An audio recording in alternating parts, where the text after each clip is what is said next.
What is up, everybody? Welcome to Cannabis Pros and Marketing Masters, hosted by the Beard Bros Network. Today, I am joined with the Baked crew.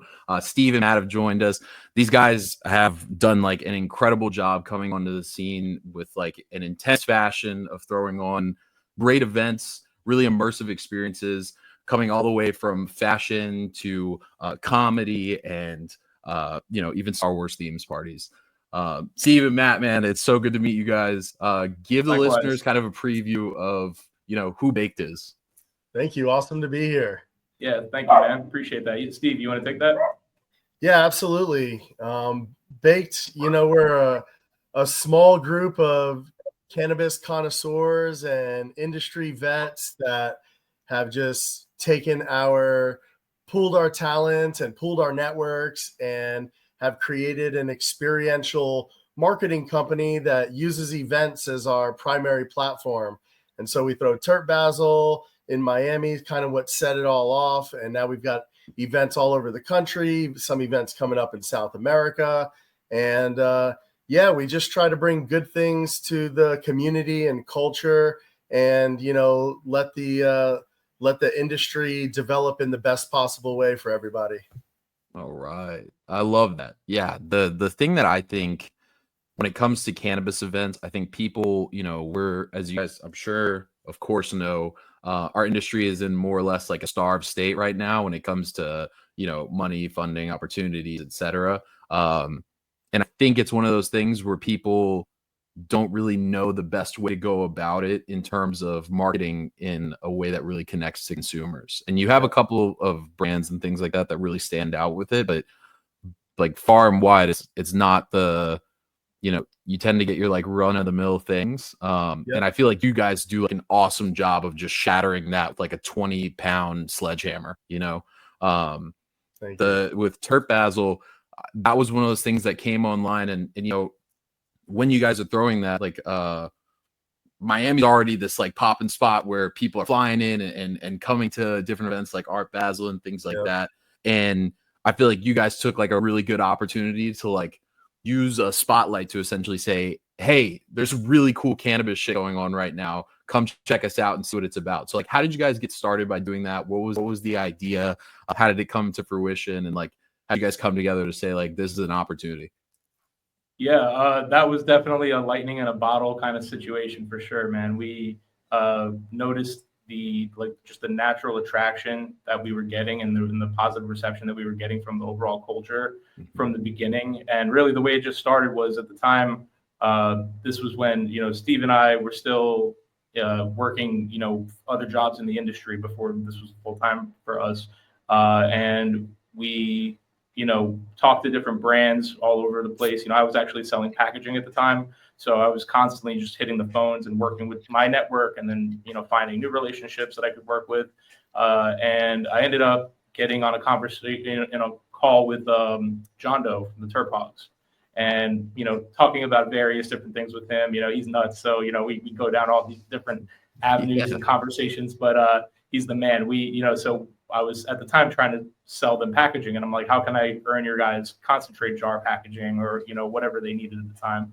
And through conversation, I had mentioned to him that we were planning on, me and Steve were doing something on the side and we were planning on doing infused dinners and whatnot. We were going to do some light podcasting at the time. That was the plan. And he kept that in mind. And through different conversations we would have, he brought up one day, hey, the Turp Hogs are thinking about coming down to Miami and, doing a dinner. Would you want to help us plan that? You mentioned you guys are going to be doing dinners. And I was like, yes, let's do that. I didn't even consult with Steve at the time. Usually I would go to him and say, hey, we got this opportunity. I was just like, yes, let's do it. I called Steve. I'm like, we're doing a dinner with the Turp Hogs. We figured out, that we wanted to do it around Art Basel time. And that was the kind of like lift off moment where we were just like, okay, now we're planning an event. But after a couple of days, we started thinking about it some more. And we were like, maybe we could build something bigger than just a dinner. And all of a sudden I came up with the name Turp Basil. And we were like, all right, let's run with this. Let's figure this out. And what was supposed to become just a one-night dinner turned into a 3-night event at 3 different venues, one each night. And we had a bunch of different brands pop up, and it was just something new and different. People didn't even really know what it was or who it was being thrown by, or, there was a lot of confusion around it, which I think led to some of the initial appeal. They were like, this is pretty crazy. What's going on? So after that, we just, kept riding that momentum, and we did event after event in, 2023, because 2022 was the first year we did Turp Basil. And then we basically fine-tuned our process all the way through till we got to December of 2024. I'm sorry, of 2023, sorry. And that was when we threw the second Turp Basil, and it was a much more organized operation. We brought in probably 5 or 6 times the amount of brands that time, and turned it into a real coast to coast. I like to say the first year we made a little bit of waves and or ripples, I should say, and then the second year we made waves. So that's what we're doing right now. We're just trying to continue to fine tune it, make it a little bit better and bigger each year. Awesome. Yeah, I mean, it's more went from, I feel like, waves to it's like at tsunami point. Like, I'm sure, especially with how much you guys have kind of fanned out and have started doing events kind of everywhere. This was like the helped ignite the wick on like the giant TNT stack. You know what I mean? Yeah.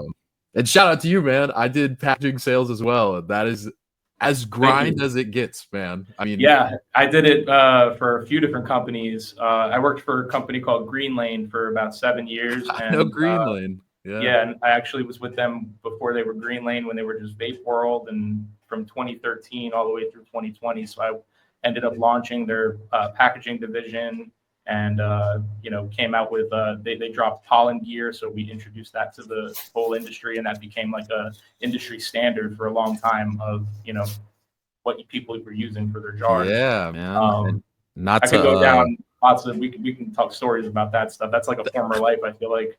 That's exactly what I was about to say. I feel like we talked about potential crossover before, and like, sorry listeners to do this to you, but like, I worked, my first internship in the industry was under Levo Oil, who was distributed by Green Lane. So we were probably at the same MJ BizCon at the same booth. That's what, I knew it. I said that right before we started recording. I'm like, I'm sure we've crossed paths at some kind of trade show in the past or something. Crazy world, man. Crazy world. Man. Absolutely. That's awesome. You guys have kind of built this event empire off of the collaborations with different companies who have kind of built and forged their lane in a bunch of different spaces. I know you guys just mentioned Turp Hogs. They are the ones who have started like this grandfather of lineages in cannabis genetics. You guys have people in the concentrates lane, flower, edibles, infused dinners you guys were talking about. So like, walk me through kind of how that built the cornerstone for what Turp Basil and everything else they guys was. Yeah, I mean, it really just comes down to us trying to put stuff together that we love. It's really got to feel good for us to want to do it first and foremost, and also we feel that we're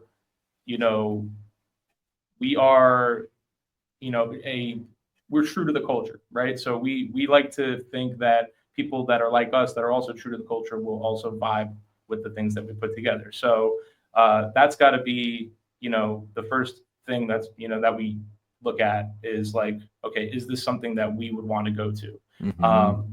And when it comes to like the collaborations, we're really picky personally about, quality, and we want to smoke the best, right? Who doesn't? Yeah. But not everybody is educated on what the best is, right? You've only seen you only know what you've seen. So, there could be someone that pulls out a bag of some stuff and you go, holy shit, I didn't even know it got this good.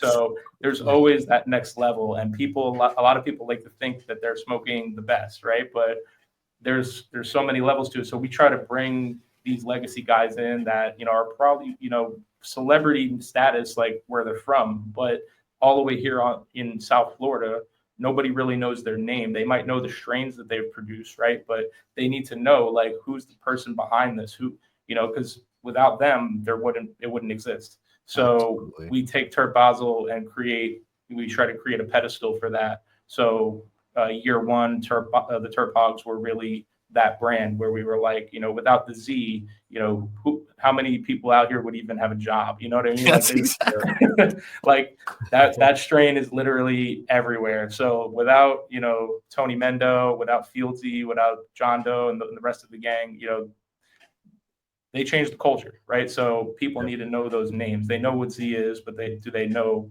who Fields is and Tony Mendo and those guys? So second year we had Sherbinsky, and you know, The Mario. man. Everybody knows what he's, you know, responsible for, right? So another person who changed the game. And then this last year we had Midwest Best and Tristan Linguiski. I always fuck his last name up, but if you guys aren't familiar, he's the guy that created the initial Melonade cross. So, you know, these are people that created genetics that people enjoy on a daily basis. And if you don't know who they are, you should know who they are. So we try to do our best to put them up on a pedestal while surrounding them with all of the best brands that are on their level, you know, and just create this hub, you know, for the global cannabis culture. Last Herb Basil, this past December, we had brands come down to Miami and activate from 14 different states and 5 different countries. So from the legacy market, from the licensed market, from the ancillary side, you know, from the accessory side, from the tech side. And we just try to create this atmosphere that doesn't exist anywhere else, because you're not going to see this kind of assortment of brands usually interacting with each other. And that breeds unique partnerships and opportunities as well. So Florida, for example, is a vertical market. So there's only so many licenses down here that cost $1 billion. And, you know, the only way to really enter the market as a cannabis brand is to do a licensing play with one of these guys. So we try to bring a handful of them in and have them at Herb Basil, and then we strategically place them near brands that we know are interested in entering the Florida market. And we've had opportunities already kind of blossom, and you know, we've lined up conversations with brands to talk to these license holders, and things are kind of slowly working their way, you know, down to a unique opportunity. So, I mean, we're just trying to create different, like an environment for that kind of thing to happen. It's like, you know, the way that I see is that you guys are almost like a tastemaker megaphone, right? Where it's, That's a good way to put it. Yeah, like you guys essentially are working to curate a platform where people who really are the individuals who make the waves in the industry have an opportunity to show their shit out. You know what I mean? It's like yeah, for people that quality people are out there in every facet. And then, you know, that even translate outside of our industry into like the art that we bring in. And so there's artists out there that are producing quality and pour their soul into their art. And there's cultivators that pour their soul into their crop. And, you know, there's ancillary companies that pour their soul into their devices or their software. And we just want to find the good people and bring everyone together so we could all treat this as like, you know, little business incubators. And we're doing it for ourselves, but because we've been in the industry for long enough that we've seen how these trade shows work behind the scenes, how marketing budgets work and event budgets work, and all building brands, building branding. So we've seen all of these mechanisms, and we're just trying to find the best ways we can to blend them together and bring the best of the best together, and then just let it blossom into what it blossoms. Sometimes it's things that include us, and sometimes it isn't. And, you know, it's all good. If we do the good things, we're firm believers. You put good out there and you're doing quality work and working hard, the financial end of it comes around eventually, you know. So, you know, everybody who's on that tip is down with us and making nice stuff. And we just work with them the best we can individually. I love that. I mean, that's, you know, a big cornerstone of why I started doing a lot of the work that I do with Beard Bros is for that exact reason, right? Like, I'm sure I'm actually more than sure, especially because you guys told me since 2013, I'm sure you guys have come across crazy bullshit bad actors in our space, because they do exist. Of course, opportunists are everywhere, but when you find people who are actually trying to just do good by the people in our community, the plant that we all love and know, and like the business behind it, it's like beautiful, amazing things end up happening from that. You know what I mean? You're like Absolutely. planting a soil bed for like a lot of beautiful fruits to come out of it, which like Yep. huge fan of that perspective. The other part of it also that I feel like you guys do a great job of is you're looking for tangential communities to bring into our little weed world, you know? And I Yep. say little for the fact that, like, you know, we're like one of the most stunted industries ever because of how our regulatory bodies and everything are set up. Right. But like, you know, I was talking to the head of marketing at Timeless about this, where they do a really good job of going out and being like skaters, cannabis, like easy collab, you know what I mean? Like Yep. you know, people who love classic cars, cannabis, like Right. things that you don't expect, honestly. And that's the type of thing where I'm thinking of when you guys did like the first cannabis fashion show, right? One of those things where no one, I guess it's like seemingly disparate things that you guys chose to bring together and show like, hey, cannabis touches everything. It's a Yep. multifaceted thing, you know what I mean? There's no Exactly. one cannabis consumer. That's And a that's- really good example, that fashion show. That fashion show was started by somebody by the name of Christina Plinio down here. She has a magazine called Gastronomy and is into fashion and into cannabis and into culture. And, you know, she was working on this fashion show along with the C-Lab trade organization here in Florida. And we stepped in after, you know, getting a little bit of legs under some of our events and helped them out with a show. And, you know, it became really clear that this was a great partner that knew a lot about fashion. Like, me and Matt aren't the people figuring out you know, who's walking the runway and getting hair and makeup organized and all that. But we realized that there's this really talented person in the market that's out there, you know, doing something really great, but isn't necessarily the person that should be diving into coordinating logistics and sponsors and all that. You know, she's dealing with the fashion side and fashion media and models and all those little parts that come together to make the beautiful art, you know, exhibit that a fashion show is. So that's a good example of where we find our pairing. And while we might not be able to do everything within our network, there's people who can do, you know, quality work. And so we've paired together and thrown numerous shows since the first one. And, you know, we're just going to keep rolling with it because it's a great formula. I love that. In that same vein, right? Like, you know, some of the other ones that you guys have thrown are you know, comedy shows, you know, Star Wars, the May the 4th be with you event.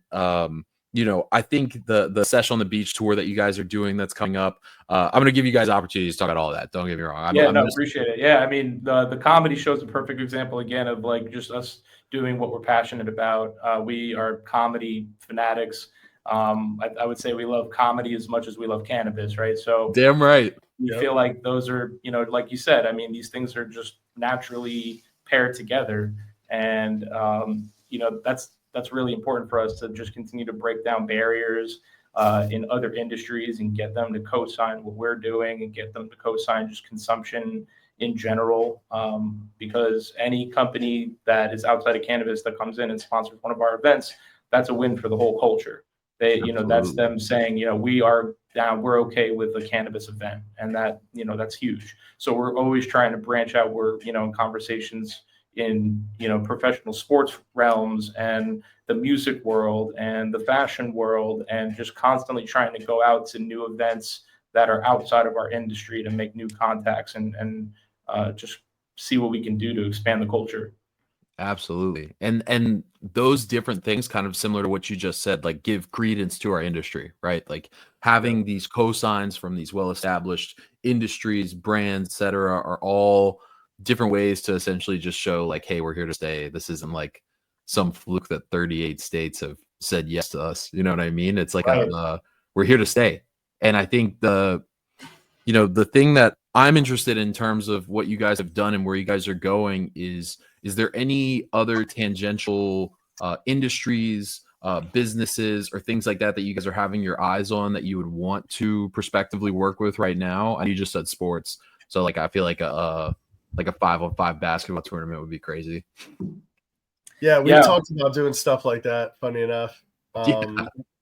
we like the sports tie-in, you know, where we definitely see that as a major industry that has a natural tie with the cannabis world. And you see like these brands that are popping off with athletes, like, you know, you got Heisman and Viola and stuff. We think that that's just going to keep increasing over the years. And so wherever we can tie in, and like you see these leagues kind of like calming down on their athletes, you know, that are utilizing cannabis medicinally, you know, because previously they're prescribing them opioids and all this crazy shit.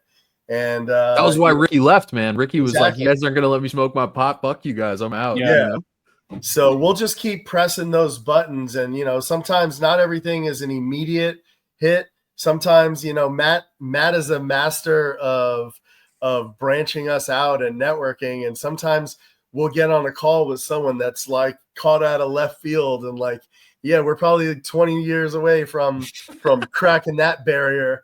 But some of these barriers, we're getting close. And you know, we definitely see the things that we're doing chipping away for everybody, you know, and we're not the only ones. There's other people chipping away, but we're trying to make our dent as well. Damn right. And I really do think that it's like, that's the way to go about it, man. It's like, if I just talk to as many people as possible, someone's going to see the vision and want to collab and want to put something together that's for the culture. And I think it's a one of those things where it might be, you know, decades away from, you know, XYZ industry working with ours, but like you're still putting the roots down for something to eventually matriculate into something, which like, I mean, sold packaging, dude, like sales cycles can go crazy on that. You know what I mean? That's it, man. I get complimented every day for my persistence, because I will email someone, message them on LinkedIn, text them 1,000 times. I don't care how many times I need to hit you up. If you ghost me, you're just gonna keep hearing from me. And if you don't want to work with me, just tell me. Just say no. And I'll leave you alone. But I've had people like literally hit me back and go, "Wow, man, I really appreciate your persistence. You know, thank you. The hustle's real." Because I'm out here trying to get it. We're trying to really do big things for the whole culture. Absolutely. So I mean, I'm trying to. I mean, this is kind of like not too crazy outside of our industry, but I mean, two people that I've been actively trying to pursue is Gary Vee and Joe Rogan. I'm trying to like figure out how to do something with either one of those guys. I feel like both of those, like you said, not too far away whatsoever. Gary Vee's already involved in our industry. Right. You know, I think he would fuck with what we're doing, honestly. If he knew about it, I think he would respect what we're doing. You guys have this like I am a million times apologizing for drawing comparisons on things. I just work best with analogies, but like I feel like you guys are this like really good blend of like, say, like a Hall of Flowers and like the type of events that like a Fairchild will throw, where it's like more party ass forward, but then you also have like the vendor and the brand activation end of things. And like, I mean, you know, Gary and Rama and them are behind Hall of Flowers. So I feel like that's like the like right there for you guys. You know what I mean? Yeah. Shout out to all those guys. You know, we definitely, as we've grown, we look at what everyone else is doing and we don't try to hide that. But, you know, everyone's looking at what everybody's doing. So if you can't acknowledge that, then you might be up to something. But we look at what these guys are doing to say, what do we like that they're doing? What do we not like? Where is there maybe a gap? You know, Fairchild fills a very, you know, important space in the industry, as does Hall of Flowers and Rama, you know. So we don't look at them to say, what can we copy? We look at them to say, what are they satisfying and what are they not satisfying? Where is there a lane for us in here? And as a matter of fact, more often than not, like when it comes to specific ideas, if we see someone did an idea that we were thinking of or anything close to it, we'll think of something else. Like we like it as a little friendly competition, and we, you know, and Rama's really killing the game right now with the creativity. Yeah. But we look at it as we should all be trying to see like who could do the most creative stuff and the most fun stuff. And we're going to keep trying to outdo them. And I want them to keep trying to outdo us. And, you know, let's make this fun for our industry. Absolutely. In reality, I mean, the way I look at it is I'm not really trying to compete with anybody within our industry. Our competition, like I'm looking at Complex Con and like events like that, because I want to put on the Cannabis Complex Con. I want to be the next thing. So, and I love everybody in this industry, so I want them all to go on this ride with us too, So we reach out to other event organizers to do things, shout out to the guys at Olympics, they're killing it. They got their event. I think that's this week, if I'm not mistaken. And I mean, yeah, there's just a lot of really great, the guys down here in South Florida, the 710 Dab Day guys, they've been doing it for over a decade and, paved the way for a lot of the people down here in South Florida to be doing these types of events. So, yeah, we just like to show love where it's due. And we love to get the flowers that we receive as well. Cause we all know we're doing good work out here. Yeah, you guys are. And the part that I love is I always will talk to people and pretty much, I feel like you guys probably get this too. Everyone who's in the industry probably gets this from non-industry folks, where you get the how far are we away from legalization, or like, is North America the only people that are really doing this, etc. And I love the Sesh on the Beach tour, and like I was talking to you guys before the call, where like heading down to Medellin is fucking awesome. I mean, that is like crazy, man. I just came from South America for New Year's. I went to Peru and Brazil, and Peru's more psychedelic focused than they are cannabis or smoking focused. But like Brazil, man, I was on the beach at sunset, and man, everyone was chiefing. It was crazy. I like was not expecting it in the slightest. So like the culture's everywhere. The culture is literally everywhere. And it's been around for thousands and thousands of years, and the industry has only been around for 10, 15 years, right? So it's like we can't allow the regulations to put the culture in a box. And that's really what we are. That's like a really important thing for us, is to like focus on trying to, hopefully one day the culture will dictate the regulations, not the other way around.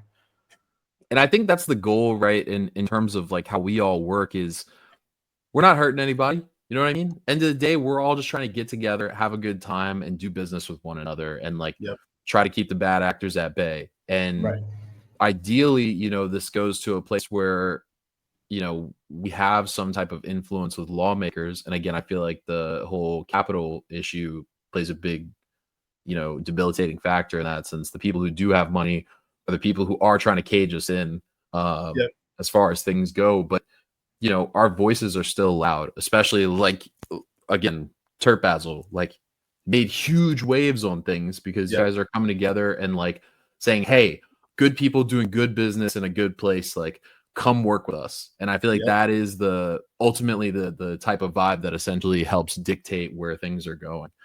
So I love that you guys are bringing that to South America. And, we have Germany that just went with their legalization, Portugal's medical, Malta even just went recreational for their citizens. Like, you see things popping off gradually. The dominoes are falling on things, and you have things like Spannabis, ICBC, things like that. And like you guys were saying, those fulfill different areas for different things. But like that Euro scene, man, I see it for you guys. I see like a baked like hole that needs to be filled, Oh, absolutely. Yeah, we're planning on it for sure. We're thinking about something in June for Mary Jane Berlin. Okay, right on. Oh man, all right, cool. I'm excited. So we just need we're talking with a few of our brand partners that are interested in doing something. So we're at the very early stages, like the conceptual level. But if any other brands out there that are listening want to get down with us in Germany in June, definitely reach out. We'd love to talk to you. Yeah, absolutely. That's like the go ahead, Steve. Sorry. No, I was going to tell you a little bit about that Sesh on the Beach, because please, that wasn't actually our doing. That was Sesh on the Beach started in Colombia, in Santa Marta, Colombia, and it's been going on for a while. Such an amazing concept. So in Santa Marta, there's an event called Copa Caribe that is run by a brand down there, Black Tuna Cannabis. It's Black Tuna Colombia. It's different from the one in the States.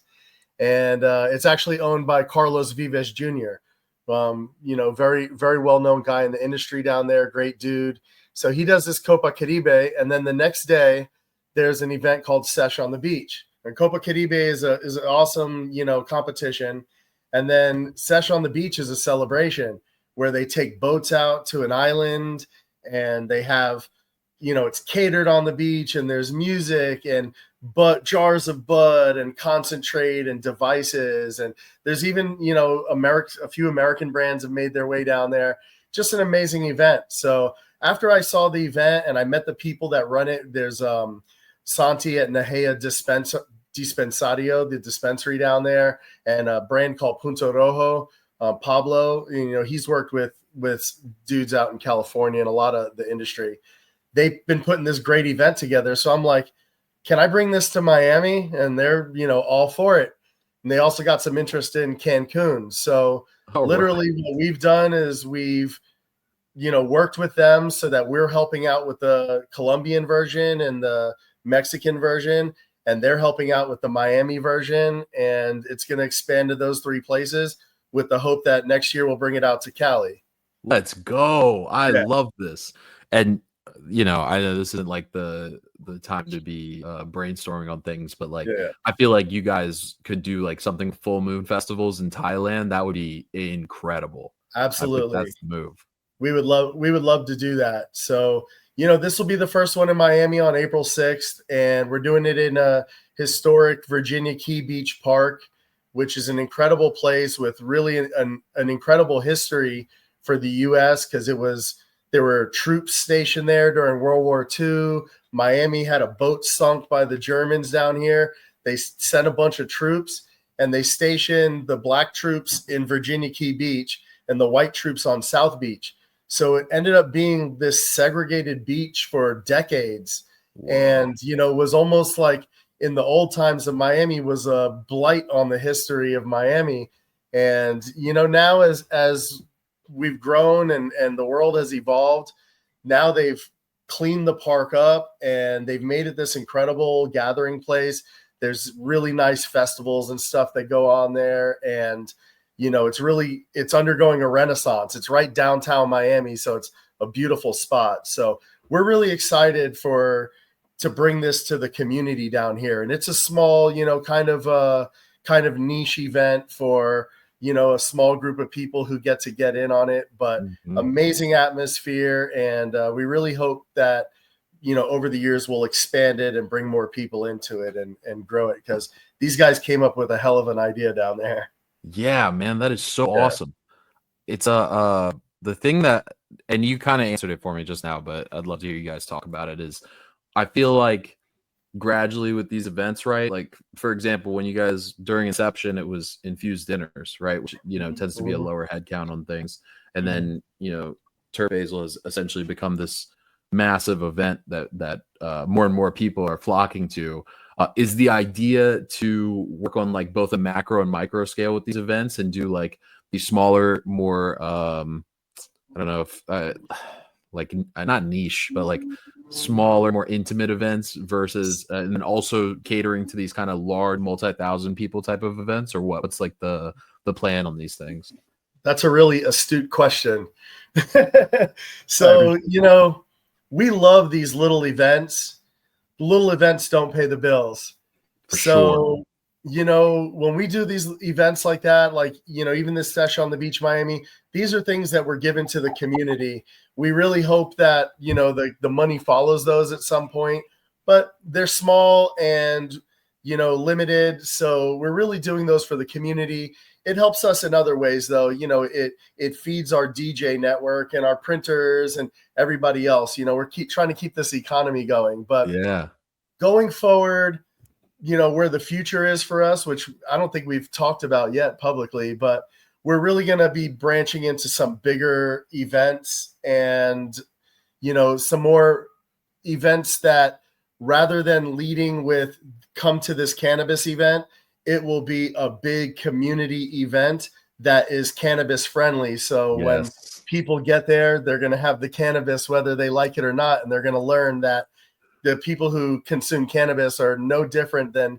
anybody else out here, except maybe a little more chill and hungrier. Yes, I love that. It's like a and I think that is something that sometimes I don't want to say like cuts us at the knees, but I think when you brand some events as cannabis events, a subset of people who might enjoy the other aspects of it automatically feel maybe somewhat alienated because you Yep. know we're a loud, proud group of people. You know what I mean? Like there's we come through pretty bright, pretty loud. Yep. But if you know, for example, I think it was Movement Festival in Detroit, Jars Cannabis helped sponsor that, and so you know, even like California State Fair and things like that, where it's things that are touching a lot of other places, but cannabis is allowed, it's accepted, and it's there. You know what I mean? Right. I think those are a way that you more or less kind of Trojan horse us into the main scene of Exactly. things. You know, Exactly. so is that to say that you guys are gonna be doing like a Terp Fest Music Festival 2026?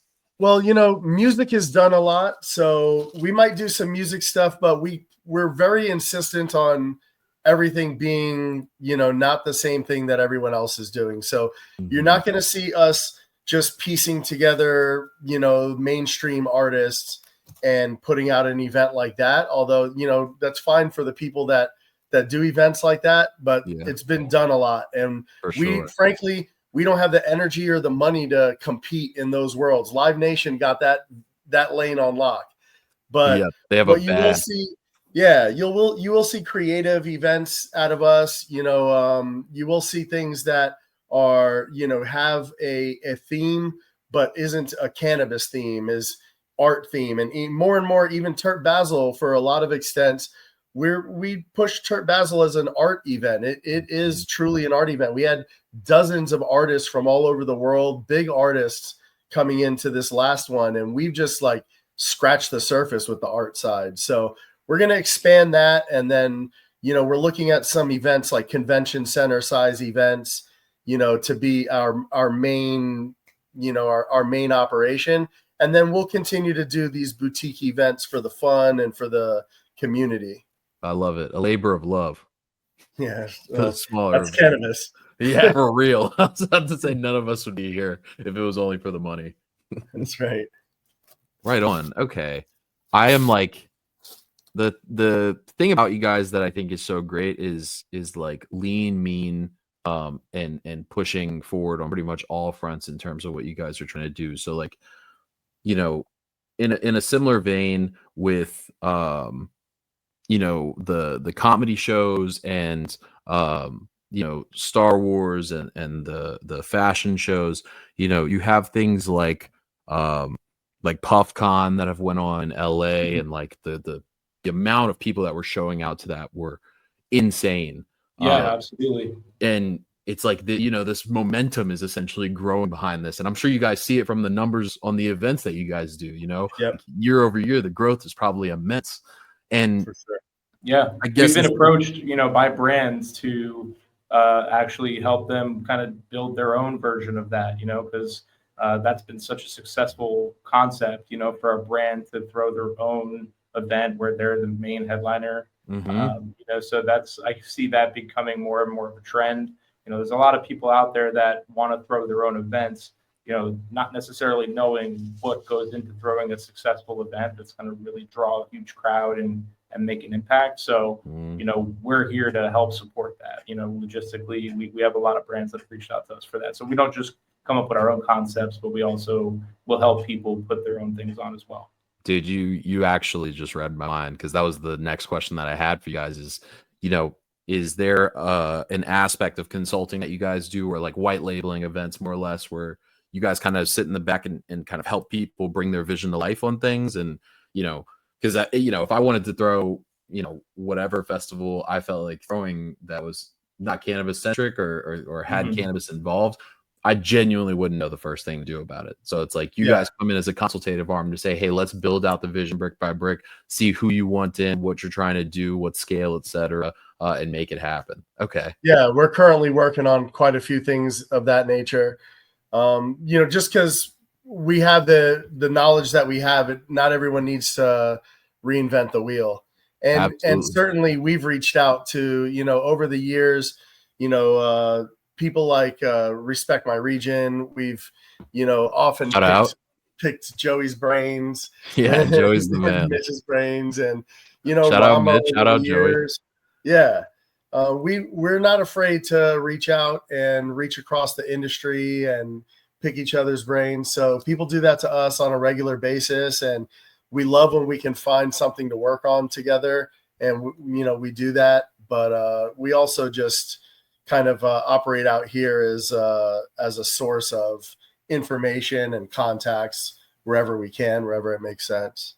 Awesome. Yeah, it's I feel like a big mantra that has kept most of us afloat in the industry is collaboration over competition.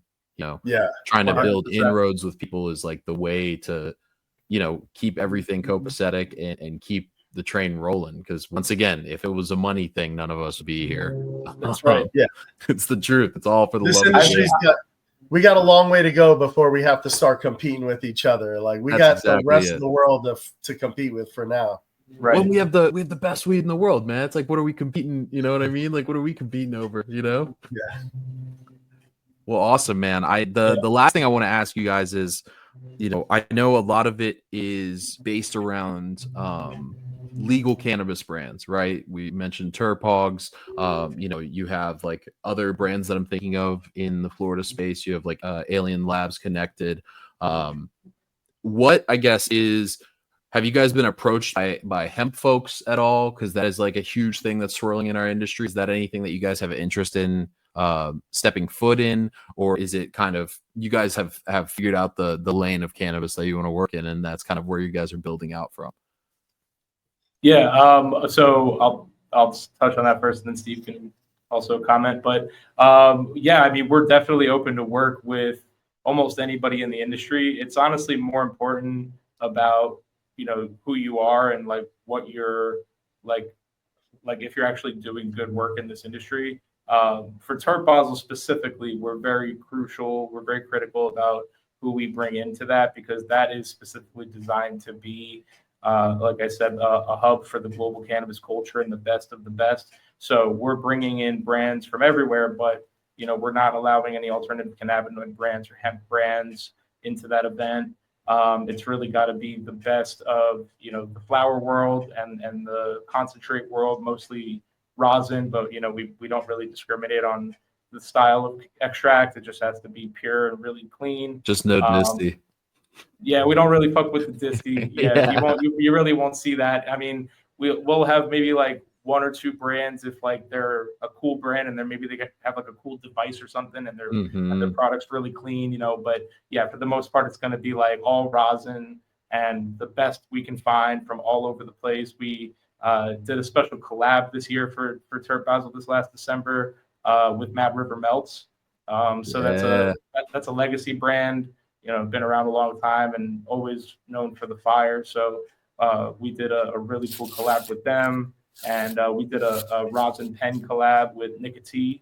So Let's go. Yeah, so we're working with a lot of, yeah, you know, we had Josh D down in Miami partying OG with of us. OGs. Sorry. Yeah, man, no. And, you know, we had Jason, we had Jerome Baker down. He was on the torch blowing glass. He brought, you know, 3 of his big giant bongs and displayed those in our glass gallery. And I mean, we just bring as many of the legends that we can bring down, you know, Adam Mill, John Capetta, Matt Jackson, Jimmy Devine. They've been down to Turp Basel now 2 years in a row, and they've created a name for the 4 of them. Every time they get together, they call themselves the 4 Heads. Yeah. So, you know, we always have them involved, and yeah, we're just trying to, like I said, just bring all the right people together. But to go back to your question, I mean, we'll work with, like I said, everybody that's doing good work. For most of our events, you know, Turp Basel is the only event where we are a little more critical with who's coming in. But for everything else, you know, we definitely are open. Awesome. Okay. Yeah. You guys heard that. If you're good people doing good work, reach out to the fellas. Yeah, man. Absolutely. Yes, sir. Right on. All right. Well, okay. Actually, you know, you brought this up, so I want to dig into it and then we'll close out. But you said you guys brought in Mad River Melts as like a legacy brand. And is there anything, and I know this gets into like weird murky waters, I guess to say, but is there anything that any type of events that you guys want to throw for those people who are paving that way through legacy? Like someone who I think of all the time whenever people talk about like tastemaker legacy people is like Elephant's Growth. You know what I mean? It's like the Okay. most sought after ounces that Yeah. exist and crazy Dumbfire. tickets. I've actually never had it myself, but I've been following them on IG for a long time. Same. And I mean, yeah, it's all about, you know, our network is very vast, but we definitely don't know everybody, and we want to continue to meet more people and work with all the best people that are out there. So definitely reach out to us if we haven't had a chance to reach out to you yet. And, you know, we're down to do anything like that. You know, I think Turp Basil really is what that is designed to be, you know, but we want to continue to do more stuff that's like true to the culture. I love that. Yeah, and any brands that want to like tap in with us, or you know, just get some information about the temperature of the market in Florida or elsewhere where we operate, brands that are interested in the Colombian market, we're always happy to chat with them about it. Anybody who wants to make a run down to Medellin with me, we're actually doing a cannabis cup down there on May 31st, where we are reestablishing the Copa Medellin, which was going on for years down there. So, you know, that's kind of been a strategy of ours too, is find cool events that have stopped for one reason or another and kind of get them back going again. So you're going to see some stuff like that, starting with Copa Medellin in the end of May. So, yeah, if brands are trying to get it, you know, if there's some way that we can help legacy brands like that, we're absolutely, you know, nothing ventured, nothing gained. So there's no harm in us talking about it, and you know, worst case scenario, we make another friend. Yeah, and you know, like I was saying earlier, you know, the other thing, we're very tied in with a lot of the license holders down here in Florida, so we do love to make connections where we can. If there's, you know, really amazing legacy brands that are interested in exploring the Florida market, or even brands that are licensed in Cali or elsewhere that want to explore Florida and, you know, are interested in meeting some of these people, we could definitely make some introductions. So happy to help where we can. Okay, right on. Fellas, thank you for your time. This is awesome. I like thank you, such Nigel. a good time talking with y'all. It was great meeting you guys. Let's do it again soon. Yeah, absolutely. I'll be making my way over to Florida. I'm like right next to you guys, so I would love to pop by and see you guys soon. Let's go. Yeah, definitely. Well, awesome. All right, you guys. This is Nigel Despinasse, your host. Guys, tell the crowd where they can find you guys on socials, online, anything like that. Yeah, so like most people, or a lot of people in this industry, our IGs have been under attack. So we lost a lot of our pages, but we did get our main Turp Basil page back. So everybody go follow us on IG at Turp Basil, TERPBASEL. Otherwise, certifiedbaked.com is our website. You can find us there, and we have a whole lot of info there. So certifiedbaked.com, at Turp Basil on Instagram, at Turp Basil on Twitter, X, all that good stuff. And LinkedIn at just baked on LinkedIn. We're building our LinkedIn up. So all caps with an exclamation point. Yes. Thank you. Appreciate that. Yeah, of course. All right, you guys, this has been Cannabis Pros and Marketing Masters. I'm your host, Nigel. We've been brought with the Baked team. I hope you guys have a great day. Take it easy. Thank you, brother. Peace.